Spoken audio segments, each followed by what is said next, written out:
anti-Russian flag that we're seeing that we're getting to a stage where the nation of Ukraine could be totally and utterly destroyed. Vladimir Zelensky ordered, no, not that one, that big one sticking out. Turn it and adjust it.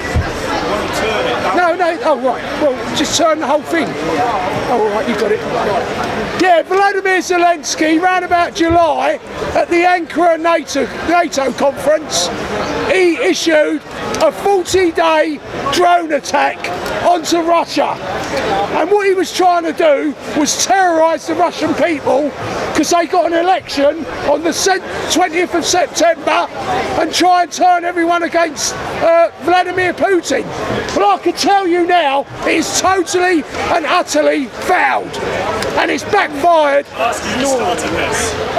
don't know if you realise it, but the American Zionists started it, right, in 2014.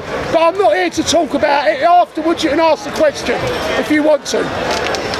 So what happened was, they started it, I think, when they attacked the Sea of Azov with all the Russian grain ships. I don't know if they were Russian ships, they might have foreign flags contracted to carry Russian grain.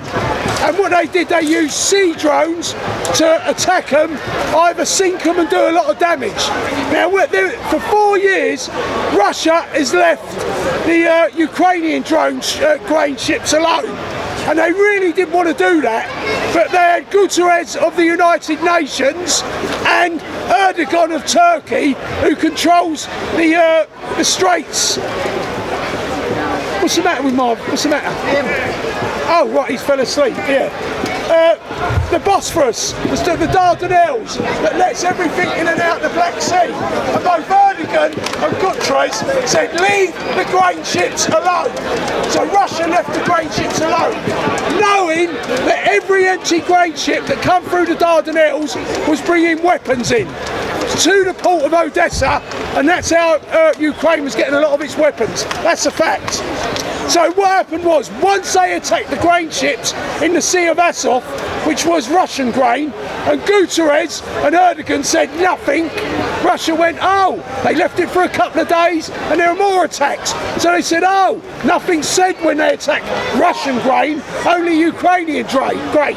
So at that point, Russia flattened the port of Odessa and sunk some of the ships there as well, using these great big, most powerfulest cruise missiles ever seen, that are actually used by Russia to sink aircraft carriers.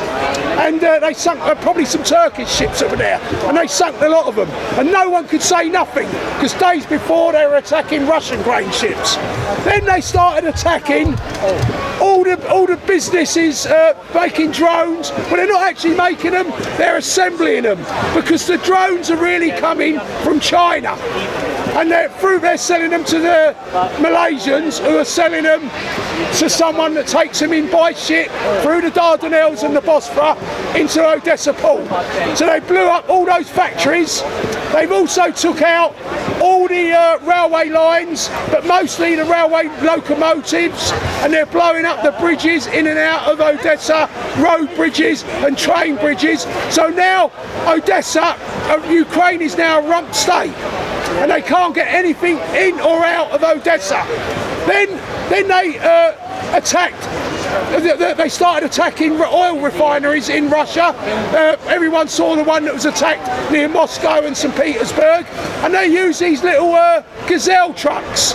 They're like, they got box trucks at the back. They cut the box out of the side, and the drones could be launched out, 2 drones, one on each side.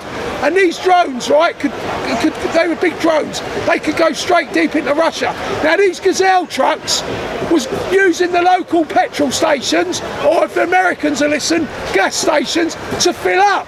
So Russia went, you've militarised your local gas stations.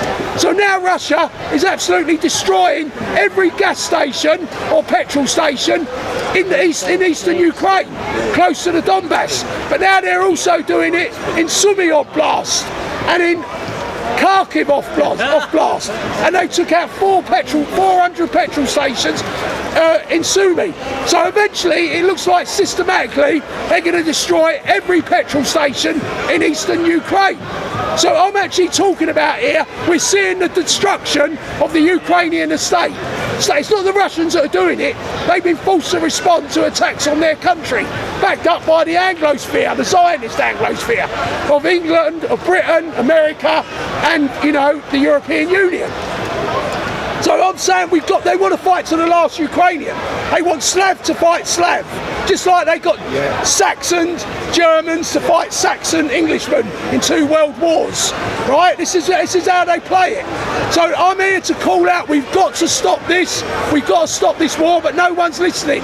No one, I don't think it can be stopped. They're also taking out the infrastructure because they started attacking the wild berries. It's a company in Russia that's equivalent to Amazon in this country. It's got nothing to do with anything military. But as I said at the beginning, this is an attack on the Russian people to turn against Vladimir Putin. They can't get their Amazon stuff like we do in this country. They can't get their wild berry stuff. They might think that Russia's losing the war and then they'll vote against him in 20th of September. But it's not worked because wild berries are still delivering their stuff. The Sea of Azov is not met. They were screaming that when they attacked the Russian grain ships, but they now control the old Black Sea. Well, they don't, because Russia closed down the Odessa port, and now Ukraine's just a rump state that can't use Odessa.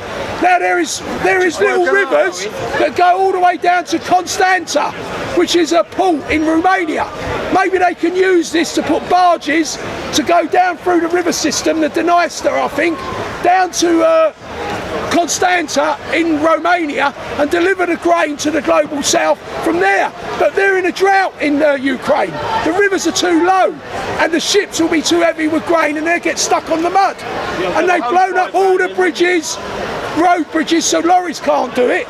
And they've blown up all the train bridges so trains can't do it. So they're stuck with the grain. They've lost billions, Ukraine. Most of their economy relies on this. They've got the great breadbasket in Ukraine. And then it's all rotting in the fields or it's rotting in warehouses. They're losing billions. Ukraine as a state is dying before our very eyes. And I say this as I fly a Russian flag. So what is the answer? The answer is Constanta in Romania probably doesn't deal with grain anyway. It's probably more a container ship. They might be able to take a little bit of grain, but not enough. So this is an absolute, we're seeing the death throes of Ukraine. But if you listen to Zelensky, he's still winning the war. They put out pictures of Ukrainians flying flags in the villages that Russia claim they've just took. But what's really going on? People said these are old pictures, a year old. So it's propaganda of war. The first victim in war is the truth. So the Russians have also put up pictures counteracting what the Ukrainians have done and saying, no, this is what really is happening. They haven't took them back.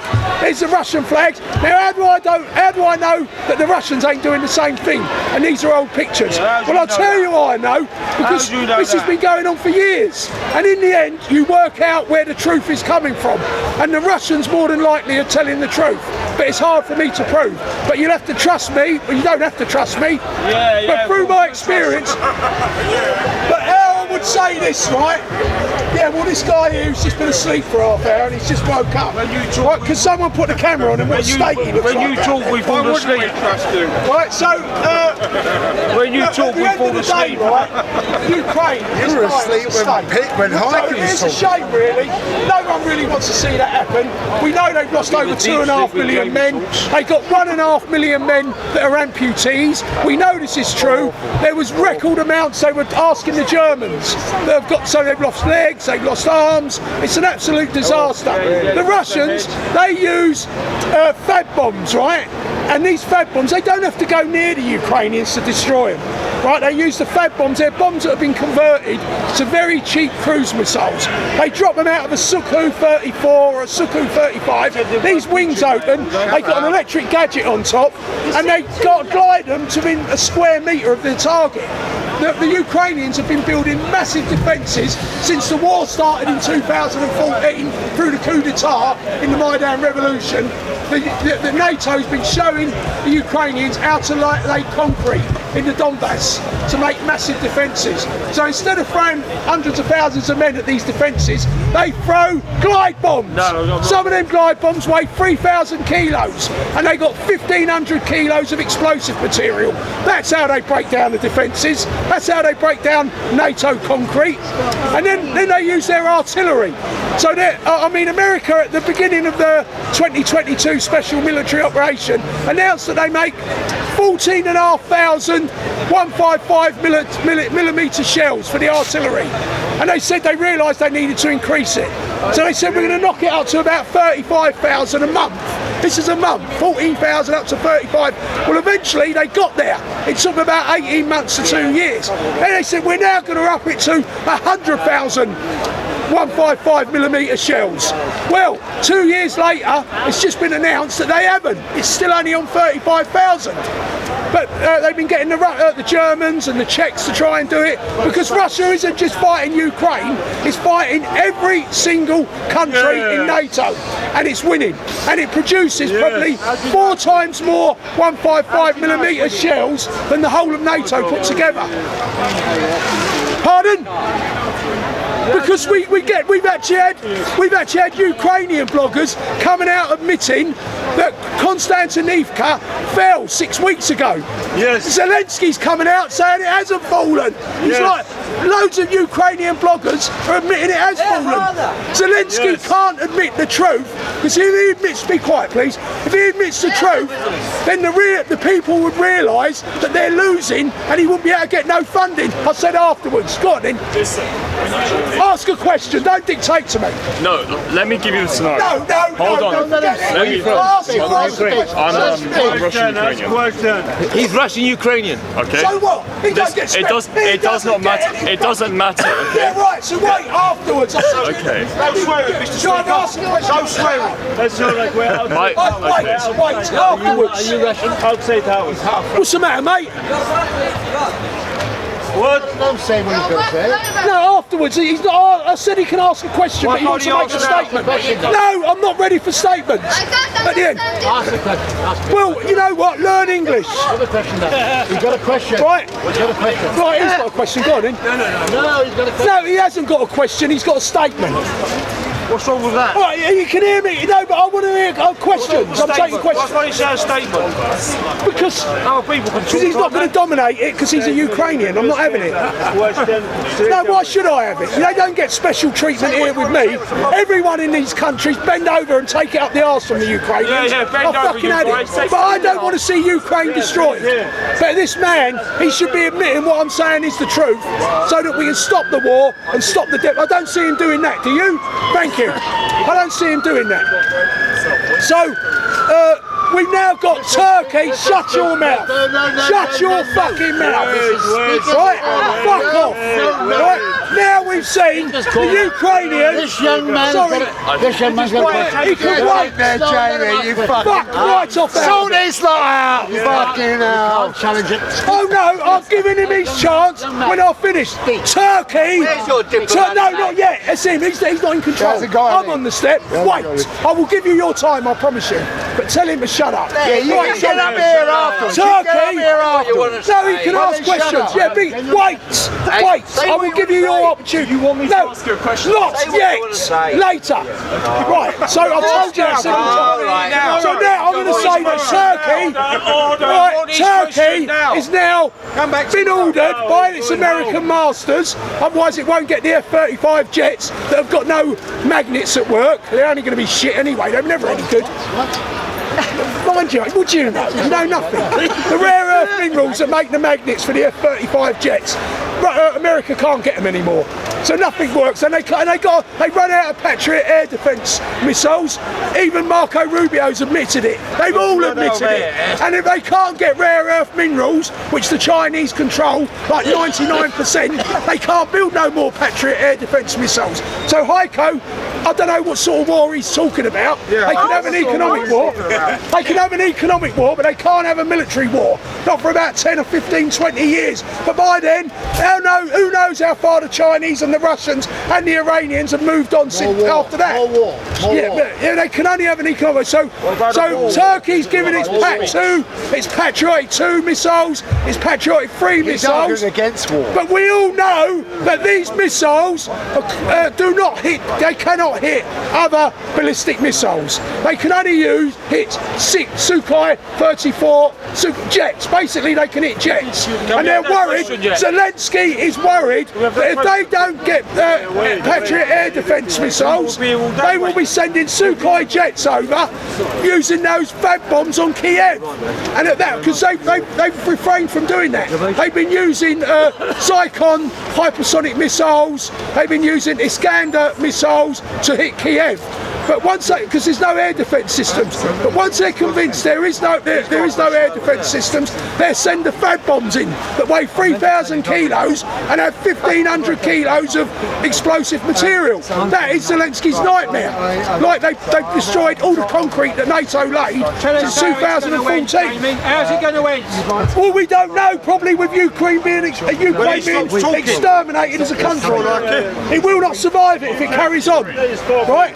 Now, so the Turks are giving loads of missiles, right? And this is not the answer. It just means more war, and more death for the Ukrainians. Every day, shut up. No, it isn't. You don't get killed when you use a fag bomb. Wait. Shut your fucking mouth. Right, so what's happening now, right, is that there's going to be more war, more Ukrainians killed. It's at least 10 to 1 Ukrainians killed to Russians. No. Shut your mouth. You're just a propagandist. About 2.5 million Ukrainians to 250,000 Russians. That's what I'm saying. 10 to 1 Ukrainians killed. About 2.5 million Ukrainians to 250,000 Russians. That's how big the differential is. Shut up. Right, so This question. yeah, well, I'm getting there. Right, Mr. Ukrainian, who don't get no special privileges here, you can ask a question. The main question to you is, okay, let me make my statement first. Get Then come close to my camera. So I can hear you. He's asking. Wait. I'm not going to ask about the Maidan revolution. You claim it was a US-backed coup. They were, No, CIA back in Victorian era. Okay, now when it comes to the Donbass itself, do you believe it was an authentic revolution from the people itself, or do you believe that the Russians mainly instigated it No, from this Moscow? is organic by the people. Organic? Yeah. Who seized the police stations in Donetsk? Was it the people? Because they Was saw. it the people? Because they saw a coup Who had the d'etat. guns? Who had the guns in Slovyansk, in Kramatorsk, in Bakhmut as well? Igor Girkin. Is that your question? Where's Igor Girkin? Is that your question? Right, he's asked me a question, right? Now, Do you- what happens why do you once do this? you have a coup d'etat?